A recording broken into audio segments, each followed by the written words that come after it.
Welcome to our program on Kardec Radio.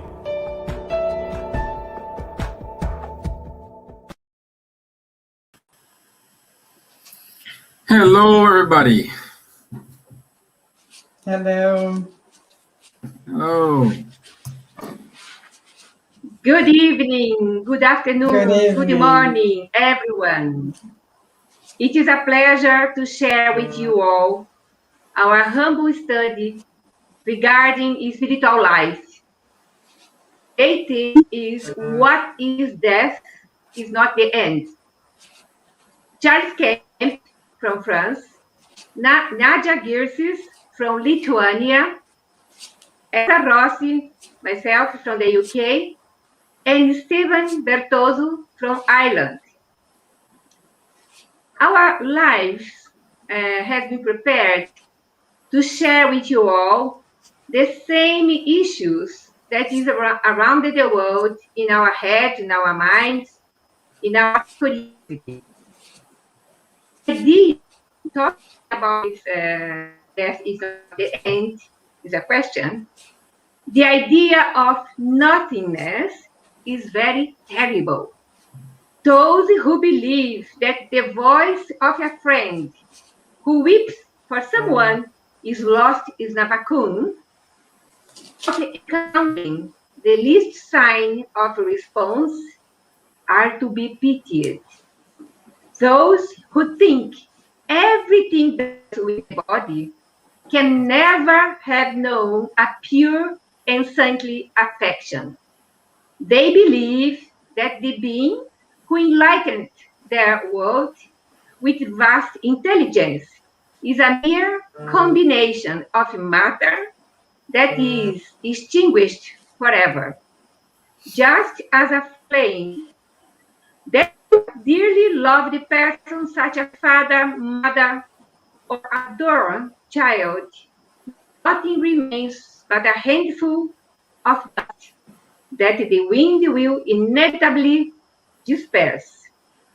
So our studies series has based on the Spiritist philosophy and researches from science, as well as we have today a video by Dr. Peter Fennick in 2 minutes. I will say his CV now, and Dr. Peter Fennick is a neuropsychiatrist and a neurophysiologist who is known for his studies of the end-of-life phenomena, including near-death experiences and deathbed visions of the dying person, as well as the experiences of hospice and palliative care workers and relatives of dying people. Dr. Fennick believes that consciousness may be independent of the brain and so able to survive the death of pain, a theory which has divided the scientific community. The problem with death is deeply rooted in our culture and the social organization of death rituals. Dr. Fennick believes that with serious engagement and through further investigation of these phenomena, he can help change attitudes so that we in the West can face up to death and embrace it as a significant and sacred part of life. We have become used to believing that we have to shield each other from the idea of death. Fear of death means we view it as something to be taught every step of the way. So Dr. Peter Fennick will be giving a talk in our online 8th British Congress on Medicine and Spirituality on 22nd of May 2021, one-day Congress, free online via Facebook and YouTube in the comfort of your home. So now we can see our Dr. Peter Fennick video and share with you all. I ask Steve, please, if you can show the video.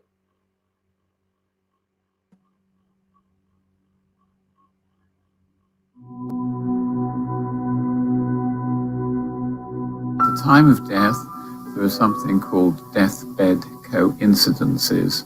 In these, the dying person, at the moment of death, because we've got data to support that, goes and visits somebody to whom they're emotionally connected. They have to be emotionally connected. And they give them a message.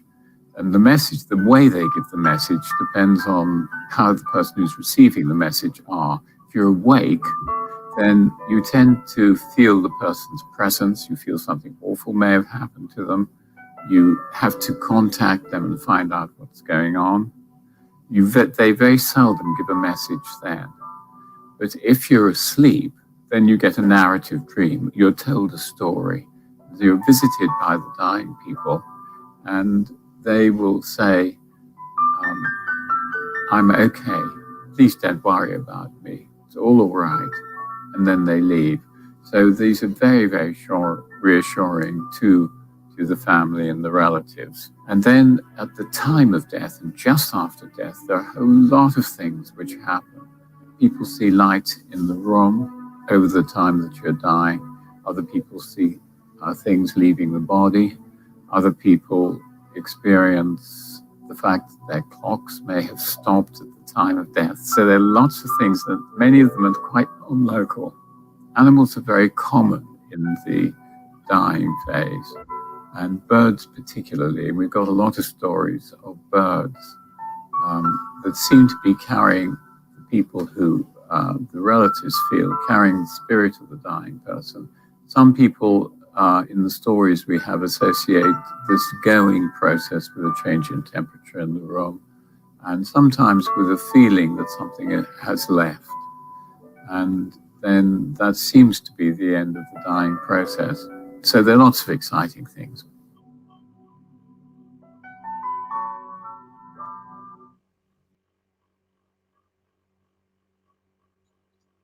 Thank you, Stevan.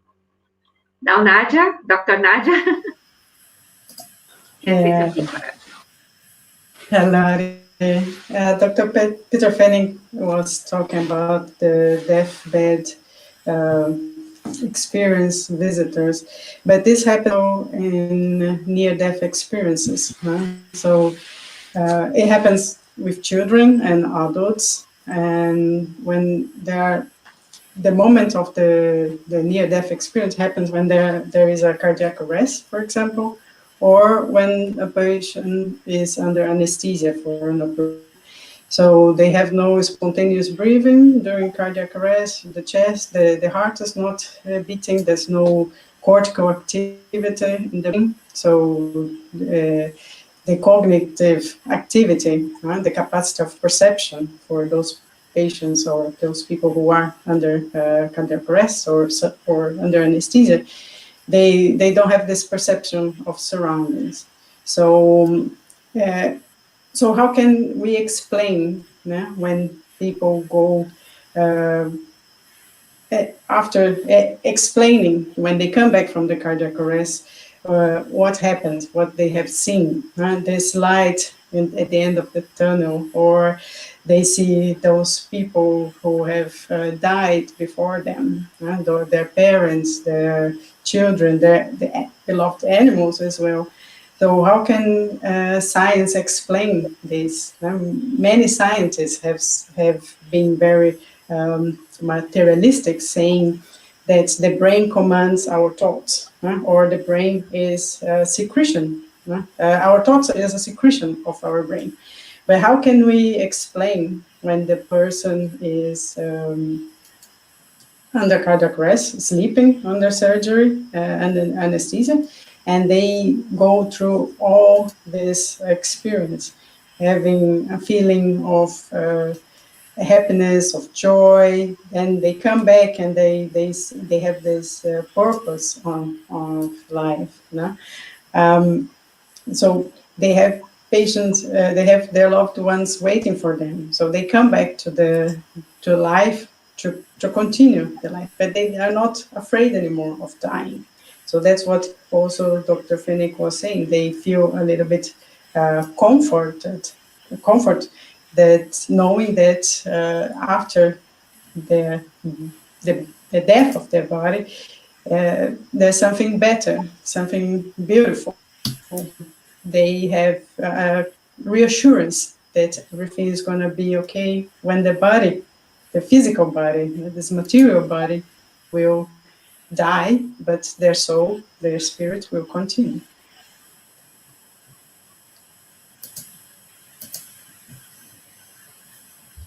So Dr. Peter Fenwick used to say that is a major passage because I had an experience at home, but I will talk later about with twice with near-death experience, spontaneously, of course, but there was something powerful that kept make me study more about spirituality. That our life never end with our death. There is more. Our conscience is still living. Our spirit is still living after the when body dies. And the experiences that Nadja is talking about, I think now Charles can talk a little bit, Stevan as well, is something that occur more than we think. I think everyone more or less in some way pass this kind of thing in their lives. Oh, Charles. Indeed, Elsa, you are right. Thank you for this wonderful video from Peter Fenwick and also Nadja for all your statements, which are absolutely very strong.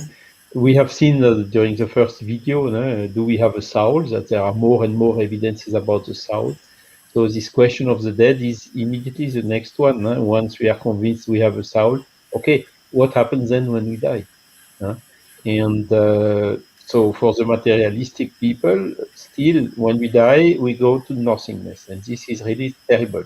I mean, I today have difficulty to understand how I could overcome difficulties in the life. It must be very difficult when we have such a kind of way of thinking. On the other hand, when we are convinced that we have a soul, of course, then when we die, it's just the soul getting free from our physical body, which is aged and not operational anymore. And this is exactly one of the phenomenon which is also proving an element of proof that we have a soul. Are all these phenomena, as you told and as Peter Fenwick told and described, which happens very frequently when we come for a lot of persons coming close to death. So Peter Fenwick studied that, but a lot of other authors studying that, even in the past. Ernesto Bolzano, for instance, a lot of others. There are hundreds and hundreds and thousands of phenomena like this. And as you told, it can sometimes also happen in our own life. I can maybe just shortly talk about my father. He was very ill, and the last day he was kind of half asleep like this. And all of a sudden, he was talking with someone and clearly calling the name of his mother, who, of course, passed away 30 years before him. And then he woke up, and I asked him, "Did you see your mother?" He told, "Yes, I did see my mother." And my father was not, he was not skeptical, but he was always very, a lot of reserve in this type of subject. And here I could see really it happened with him. He had this vision of, as Peter Fenwick told, of someone coming, welcoming him in this phase of life. And really, I mean, this gives then much more strength to overcome the difficulty in our life. If we really think that afterlife is nothingness, logical thinking is telling, okay, let's make all we can while the life is on, and forgetting everything, and you are just living the maximum during your life, and then completely forgetting the next things, what happens after the death. Of course, we should make use of our life as long as possible for doing maximum of things, but we also have never to forget that at the end, another stage, another step of life is continuing. And there is a lot of things that we don't take with us over there. And all material things, physical body, money, car, house, everything stays here. We just go to the other side with our consciousness, good or bad, with our knowledge. And this is what we have to cultivate more. And it gives a big strength to the morality, basically, to become a better person. Yeah, Dr. Elaine Drisdale had, if someone wants to watch the videos from the last year and the previous year as well, the Medical Spiritist Congress, she was talking about this, the experience of those palliative patients or patients who are in this terminal lucidity. So they have Alzheimer, for example, so they have very advanced stage of dementia. They don't recognize anyone, but in moments before death, they see, usually the majority see or a mom or a dad or a spouse, and then sometimes a brother, sister, or sometimes even an unknown person, and come and to tell them that everything is going to be okay. And I've seen also, I think it was one of Dr. Phoenix's videos as well, saying a quote from Thomas Edison, the American inventor. He just before death, he said to his wife, "It's quoting, it's very beautiful over there." And then he closed his eyes and he died. So this is calms the person who is in that moment of suffering.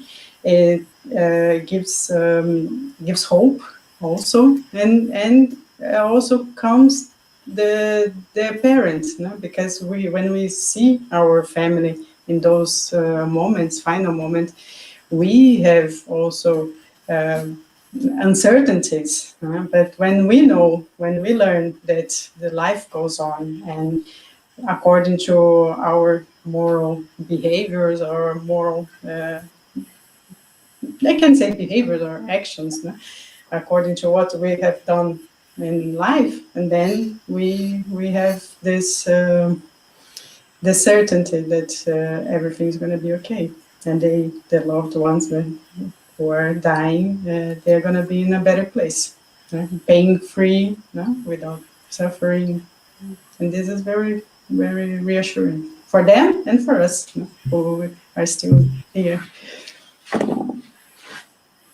Stevan, I think what do you think? individuality. Yeah. Stevan. I mean, well, it's everybody. Some stage of your life, you ask, okay, what is death not the end? What I need to face when I'm gonna die? All these materialism things I have purchased. What the value for that? What lessons are gonna bring with me? So it is no matter your faith, but someday you're gonna ask this question,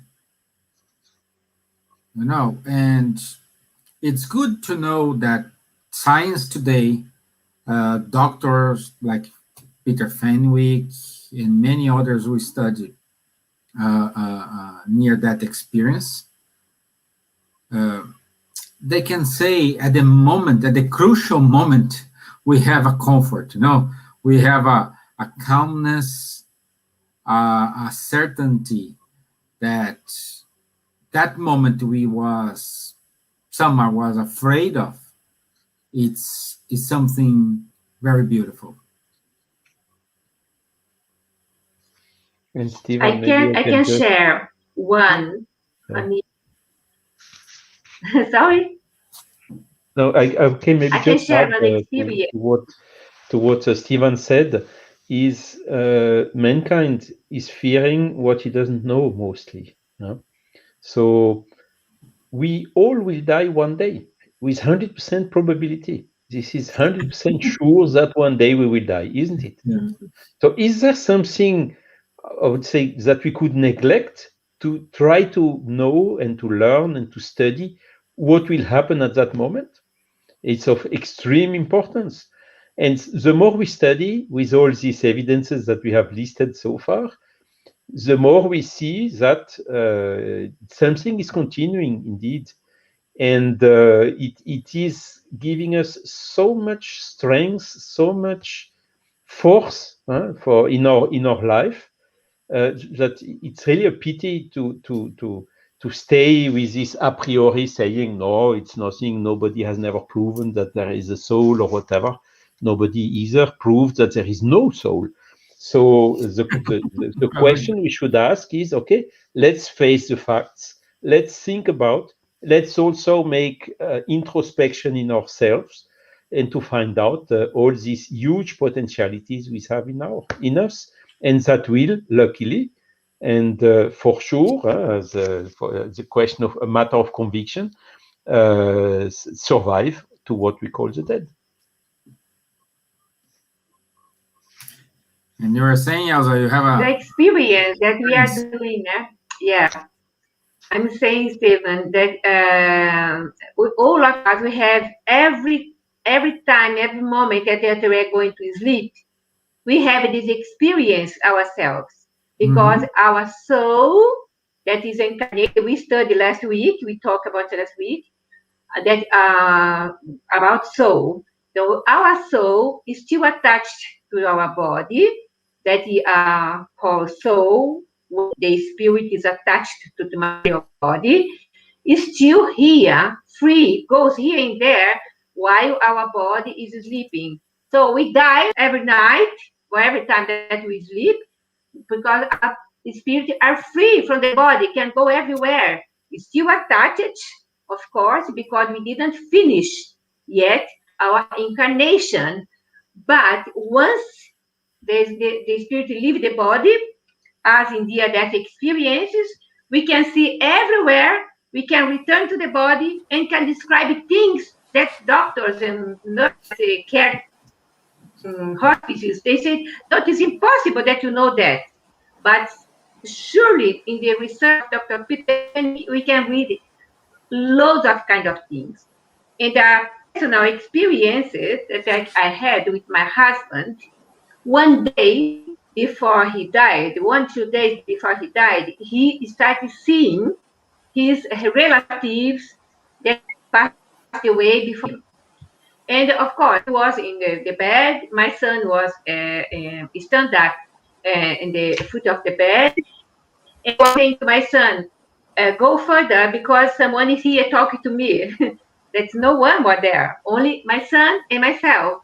And this happened Friday, Saturday, and he died Sunday.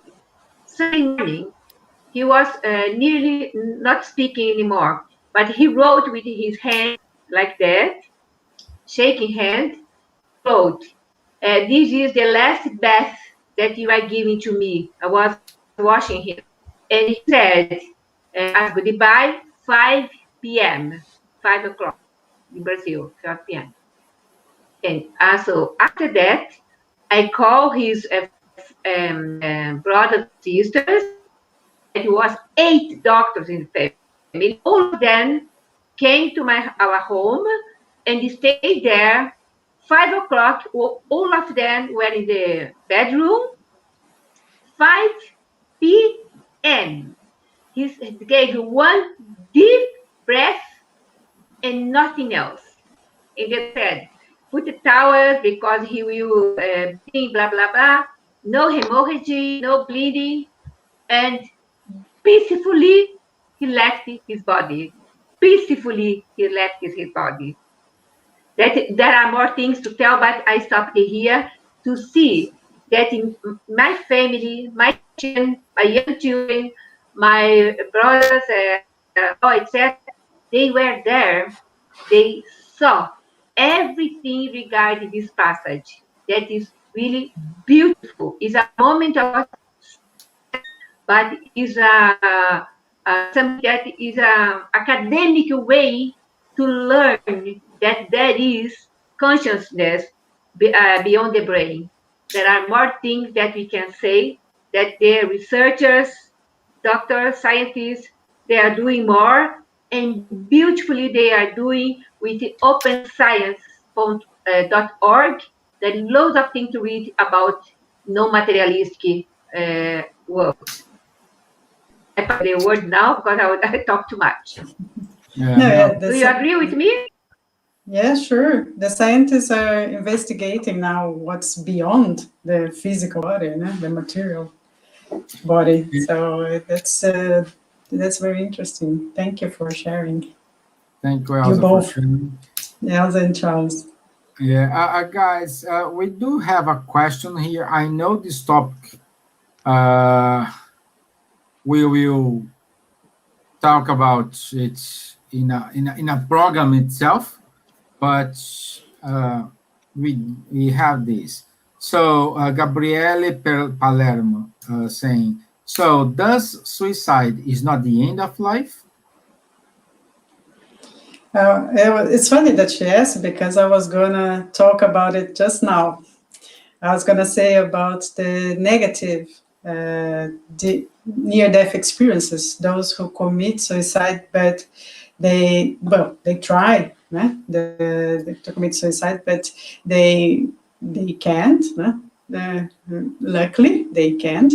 So they feel during this experience that those people who have a good near-death experience, or the terminal lucidity, the deathbed visitors that come this moment, those who have a good experience, they have a feeling of peace, of love, of joy. But those who try to commit suicide, they feel pain, they hear screams, they feel cold, they feel very unwell. They want to go back to their body as quick as possible, because that's a very, very scary. They get afraid of what they are seeing and what they are feeling and or hearing.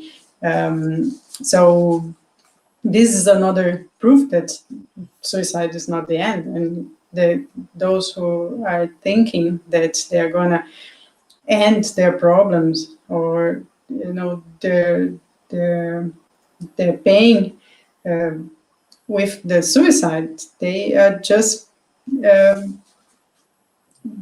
going to a place where it's not very good and is going to not have any solution to their problems. It's going to just make it everything worse for them, for those who stayed here. So suicide is not the answer.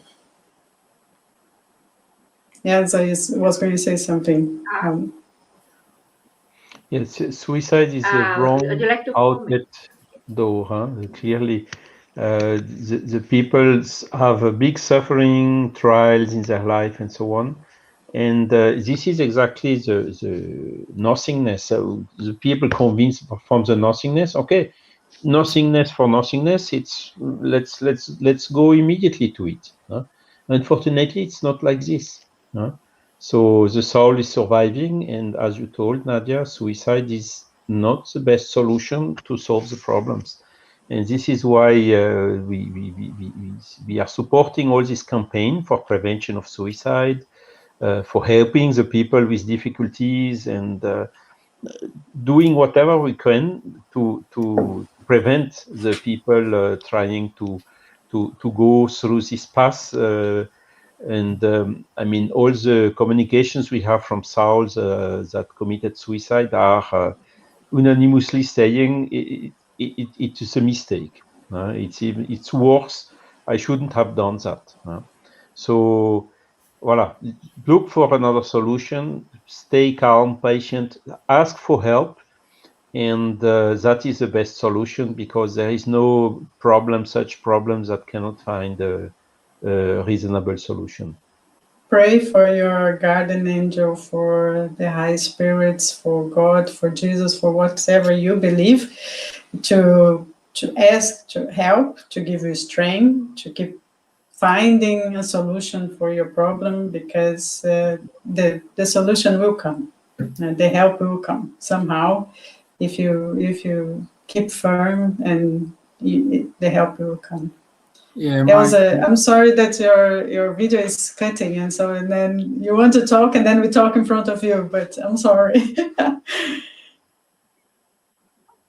It's okay. We are here talking as a friends in a big room, a nice room, a warm room, and discuss something that is very important.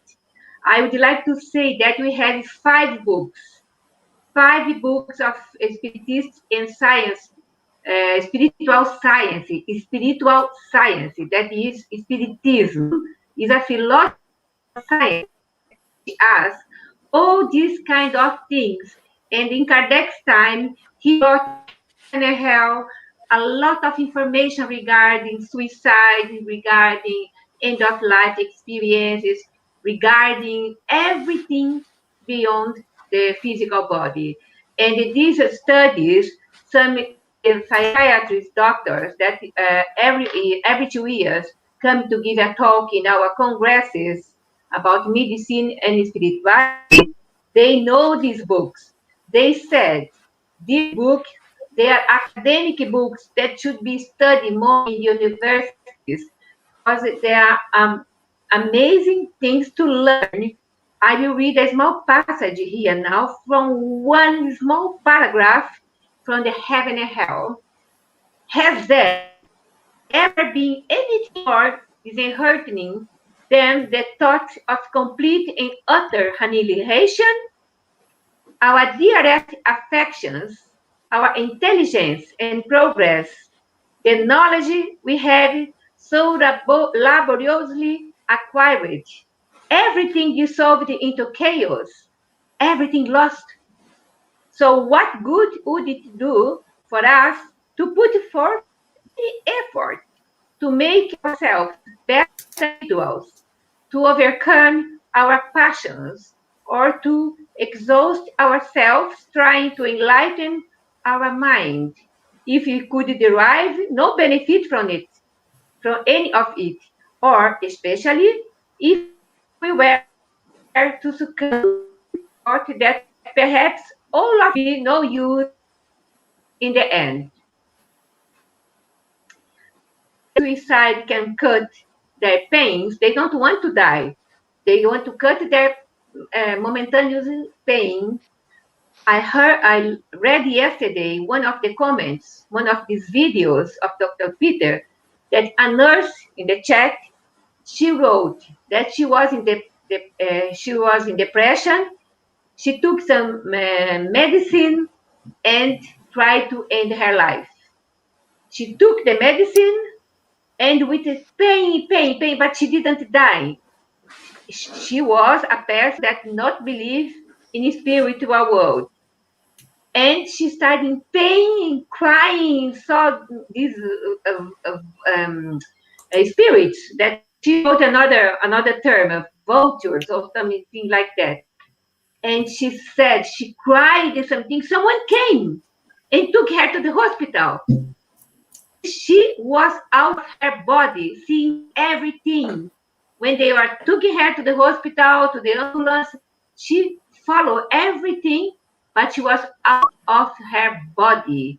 And when she, of course, was cured and returned to life, normal life, she told about that for people. That this is a medicament that makes your brain act wrongly, but you were almost dead. She said, no, I saw everything. So this as well is an information, good information that researchers, but someone in the chat. Can you believe that? Yeah, I just want to say something like we think it's the end because, like Charlie said, we don't know, the human don't know what come after. But if at that moment you say, and if my problems will not finish, so that's the main question we needed to bear in our mind and say, okay, I kill myself now, But if my suffering, my problems, my worries, my anxiety, my fears will not cease, if not cease, how are you going to regret yourself and come back? So those questions we need to bring ourselves.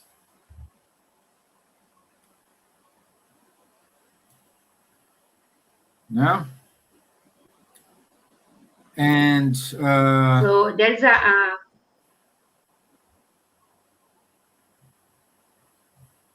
carry on, no, Stevan.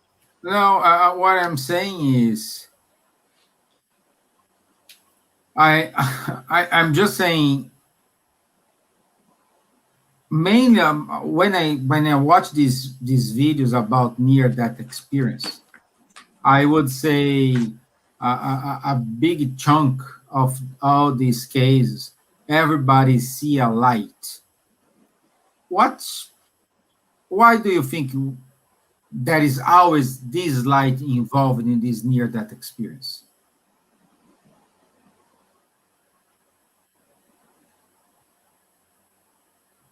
So we have to fight with materialism in order to help these people to understand, to help all of us, I include myself, to understand that our spirit is eternal.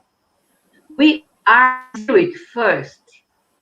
We have a chance to incarnate in several existences, improving ourselves every time a little bit more. Otherwise, we will suffer the consequences, of course, but it's not a punishment from Almighty Father or God or the name that you have to say. It's ourselves that are doing this towards us. Because the psychology of Spiritism bring us a way that came from the psychologists in the world. Yeah? The one that led us to learn about love each other. If I love you, I do my best to you, you do my best towards me, or I will pay less attention to the problems. So suicidal people or people that wants to end their problems or relations or everything, or try to commit suicide many times, sometimes 3 or 4 times in their lives, they are punishing themselves. No one is doing that. And at the end of the day, they never died. If you cut the life now, the existence now, the spirit is still living. We had our mediumship meeting. We received these spirits, helping them in order to know that there is a spirit of man talking to a body of a lady, and they say, "Oh, what I'm doing here? What this happened? I died. No, you're not dead. You are still living, my friend. So we have to help them. That is another talk for another time, but it's very important to know that we never die. We never die. We are eternal. We are progressing. One day we will be like Mother Teresa of Calcutta, Gandhi, these superior spirits that came to incarnate to help humanity to evolve a little bit. But the scientists should work together about the social way to improve, in the spiritual way to improve as well. The physical body and the spiritual body, we are going together further. Do you agree, Charles? Yes, sure. I mean, this is what we are exactly trying to disseminate here. By doing scientific researches, serious researches on this subject of the soul and what happens with the soul after the death, we come to facts which are accumulating and giving at the end the evidence of these statements, not on a dogmatic point of view, simply as a deduction we can logically and scientifically make out of the observation of the facts. So it's not a question of belief anymore. It's a question of conviction. It's something which has more strength. It's also not, I believe I have a soul because it's written in this or that book, or because the Pope or who else has told it. No, that's not the case here. We are convinced about the existence and the survival of the soul after the dead because of all the accumulation of this phenomenon and facts, near-death experience, all these phenomena which are happening when we on the people who are coming close to death, the mediumship communication, as you exactly told Elsa. At the end, okay, we have to recognize the evidences. The facts are really very, very strong. And after this, it is up to us, with our liberty, our autonomy, to make our choices, what we want in our life and what we don't want. And this is really something extremely powerful to help us in becoming better person, to be more patient, to work more in helping the others. All these people who don't know this, now we are working on the dissemination. The people which are also depressed, and someone is writing here also as a comment that the process of suicide comes slowly, progressively. It nevertheless can be detected. And often just to ask to a person which is depressed, how are you? Can I help you? Just a simple question to show empathy or something is making a huge, huge, huge difference. And this is basically what we are encouraging. And this is a consequence of the observation of the facts and of this conviction that we gained through this rational approach towards this question of soul and death and so on. What also those people who came from their near-death experience, who tell their near-death experiences, they usually say that they made a self-transformation. So they were very materialists, and now they become more spiritualists because they see this light, this good, positive things after the death of their body. So they experienced these good feelings, I can say. And then they come back and they tell that materialist life is not being very materialist. Materialism is good for our progress, but to be fixed in the materialism is not good. So we need to go closer to our spirituality, to our spiritual life. And then we have this comfort that life continues, and things will be fine. Yeah, we can say like the materialism is good for the progress, but once the materialism control yourself, that's the dangerous thing. Yeah. So we need to establish a boundary. Say, okay, up to now, I need to be under control of it. Yeah. No, it's we are not against possessions. We're not against money. What we are against is use this the right way, but don't make it control yourself.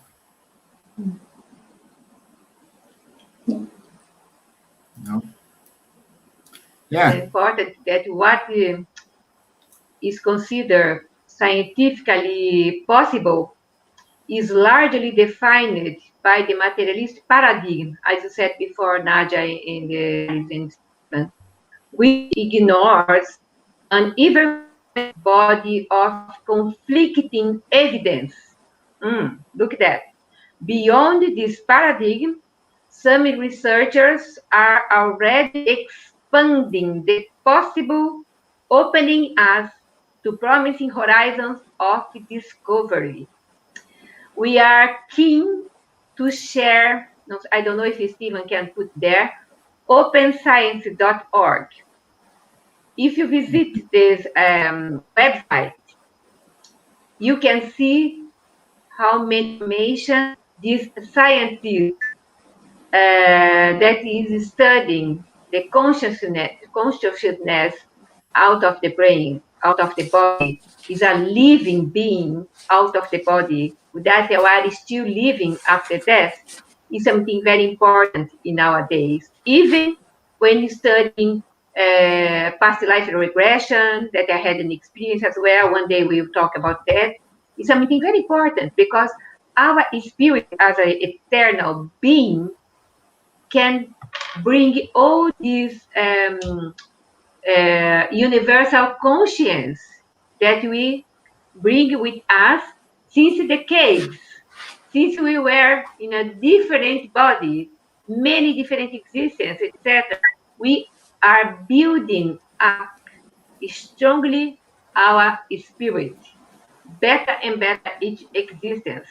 That is something important that the scientists are researching that will help us for the future in our planet here, helping us to live in a better life, as you, Stevan said, low ambition, using money in the right way, helping the poor, we can help each other, being a better person, improving our way in a better death, in a better die, in a better spiritual world, in a better living being.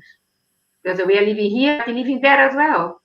We work on that. As a spiritist, we work really in this field as well, the two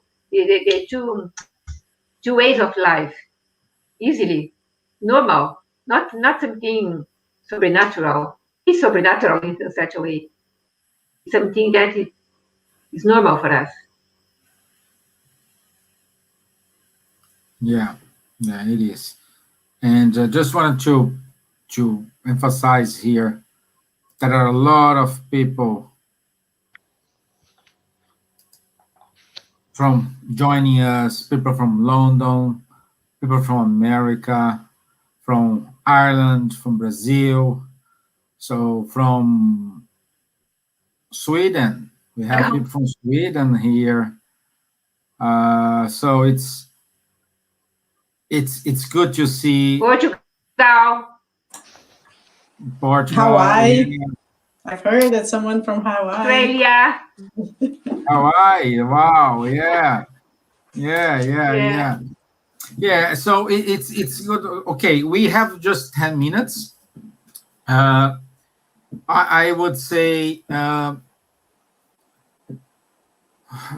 what's our final thoughts? Because we will do a kind of a series of near-death experience. Like I can give the spoiler now. Next Thursday, our subject is near-death experience. Is near-death experience letters from beyond. So this is for next Thursday. So save the date. Next Thursday, 18th of February, we're going to talk about it. So what's your final consideration, my dear Elsa, about this first topic of near-death experience? I think something very important is Stevan, Charles, Nadja, that because we are, when we are preparing, we are learning. We don't have everything. We have to learn in order to improve ourselves. And the good thing is we can share with others because can resonate to people in Australia, can resonate to people in America, people can have the same experiences. So this opportunity that we have using the to make these boundaries down, to make the walls down, and openly talk about these kind of things is very important because we are not put mask in our eyes anymore. We have to learn. We must improve our souls. We must think that is impossible as a beautiful body that we have, a beautiful machine that have only just once to use in a short period of years, 10 years, 40 years, 100 years. We are eternal. We can continue living, coming back again, improving ourselves. So next week, when we talk about the letter from beyond or from the spirits, will be good because we can prove these letters, then the life goes on. That these studies are amazing and still going further. If you have the opportunity, go to our website, www.bas.org.uk. You can have free Allan Kardec books in English, but we can have it free from Charles, that can say his website is at net. Free books of Allan Kardec as well, that you can study, you can use these books to really have a good literature to improve in academic way in your home and study these books, read these books, that you have a bigger horizon for all of us. That's my thank you everyone for watching us, for staying with us and spreading the word, spreading the information to others as well. Amplify our mind. Thank you. Thank you. Charles, my friend, what's your conclusion? Thank you, Stevan. Yes, I mean, this is all about it. I mean, most of the problem in our world are selfishness and pride. And this is giving the wars, is giving the people who have not the necessary to, not enough food, and the people homeless with this very cold weather, and the people also suffering this pandemic of COVID without having proper, not even the bottle of oxygen to help in the critical cases. I mean, all these problems we have in our world are basically coming from this selfishness and pride. And the reasoning we told at the beginning, which is saying, okay, after this, there is nothingness. So we have really to make profit a maximum whilst we are here. And this is basically the root cause of all these problems. If we think a little bit different, if we think that we will bring our consciousness with us after the death, good or bad, then the point of view is completely different. We can take with us good consciousness or bad consciousness. And this is what we have to think about.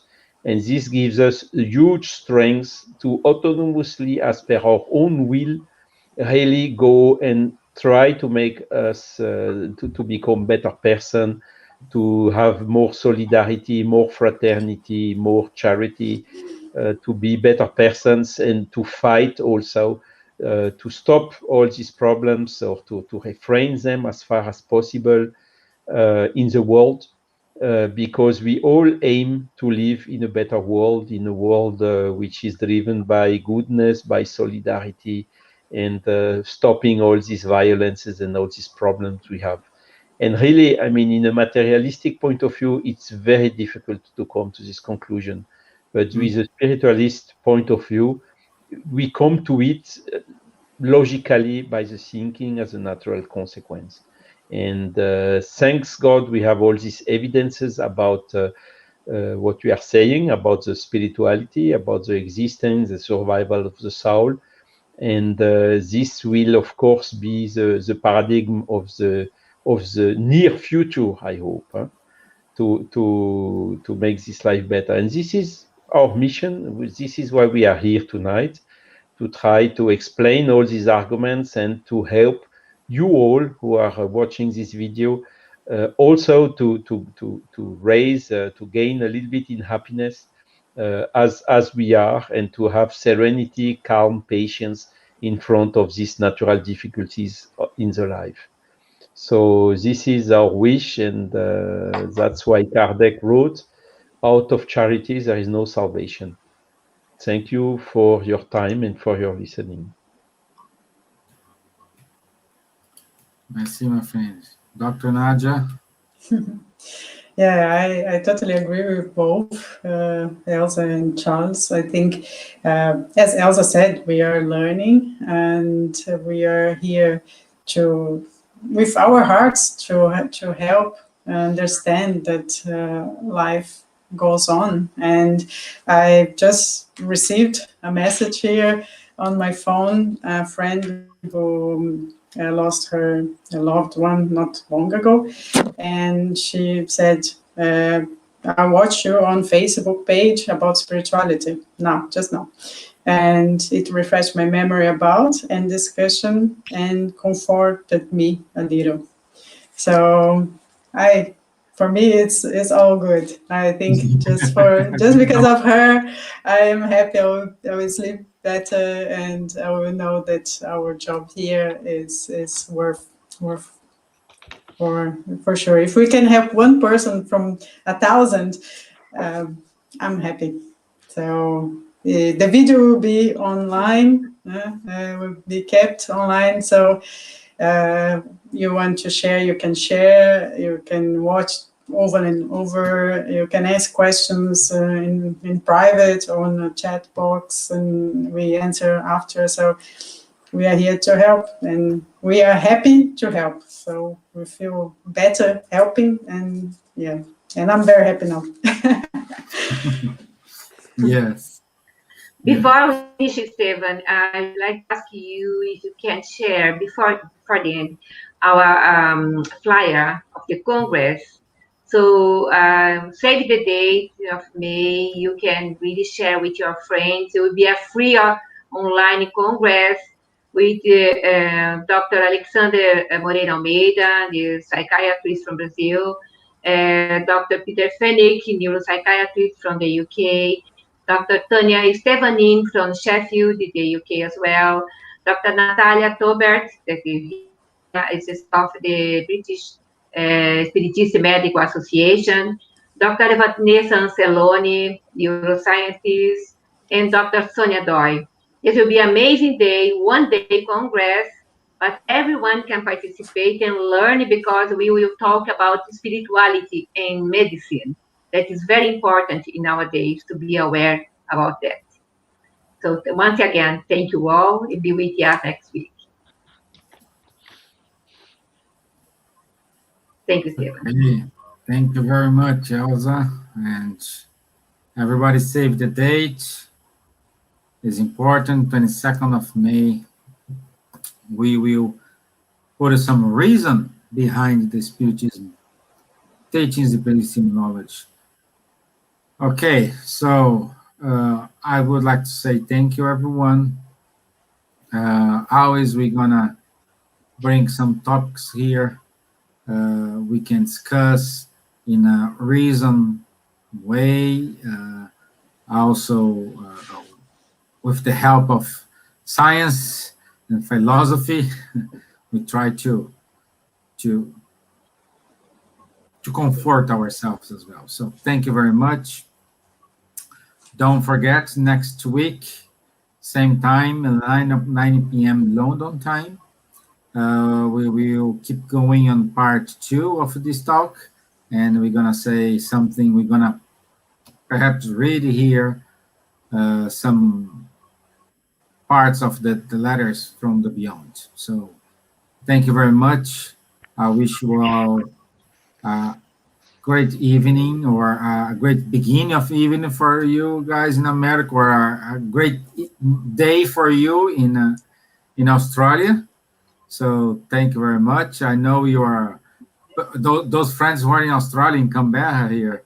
They are in the future, they are in the future, seeing the past, because they are already in Australia. And those in Hawaii are 12 hours behind, so they are having lunch now. Exactly. Yeah. And thank you, Kardec Radio. Thank you, Kardec Radio. Thank you, Kardec Radio as well. Yeah, thank you, Kardec Radio, because now we have like Ireland, London, Lithuania, and France in the same place. See how small we are? No, we are in the same place. So thank you, everyone. I hope you enjoy the talk, and I'll see you next Thursday. Thank you very much. See you next Thursday. Goodbye. Have a good evening. Thank you all. Good day. Bye-bye. All the best. Bye. Thank you. And a little video, no, Stevan? Kardec Radio. We hope you have enjoyed our program. Spread the word, Kardec Radio, to learn more about Spiritism.